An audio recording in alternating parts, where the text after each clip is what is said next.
సకల శుభాలను పంచే సంక్రాంతి పండుగను రాష్ట్ర వ్యాప్తంగా ప్రజలు ఘనంగా జరుపుకున్నారు. ముత్యాల ముగ్గులు, గొబ్బెమ్మల అలంకారాలు, హరిదాసు కీర్తనలతో పల్లెలు, పట్టణాల్లో పండుగ శోభ కనిపించింది. నోరూరించే పిండి వంటలతో పిల్ల పెద్ద సంబరంగా పర్వదినాన్ని జరుపుకున్నారు. ప్రముఖ ఆలయాలన్నీ భక్తులతో కిటకిటలాడాయి. సంక్రాంతి భాగ్యనగరంలో ఇంటింటా కాంతులు వెదజల్లింది. హరివిల్లు తలపించేలా ముంగిళ్లలో రంగురంగుల ముగ్గులతో మహిళలు తెలుగు సంప్రదాయాన్ని ఆవిష్కరించారు. నేరేడు మెట్లు ఏర్పాటు చేసిన అతిపెద్ద రంగోలి అమితంగా ఆకట్టుకుంది.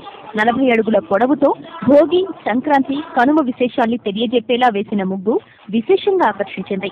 శిల్పారామంలోని రాక్ గార్డెన్స్ లో ఏర్పాటు చేసిన పతంగుల పోటీలు అలరించాయి. సంప్రదాయ కళావేదికగా నిలిచిన శిల్పారామం ప్రజలతో కిటకిటలాడింది.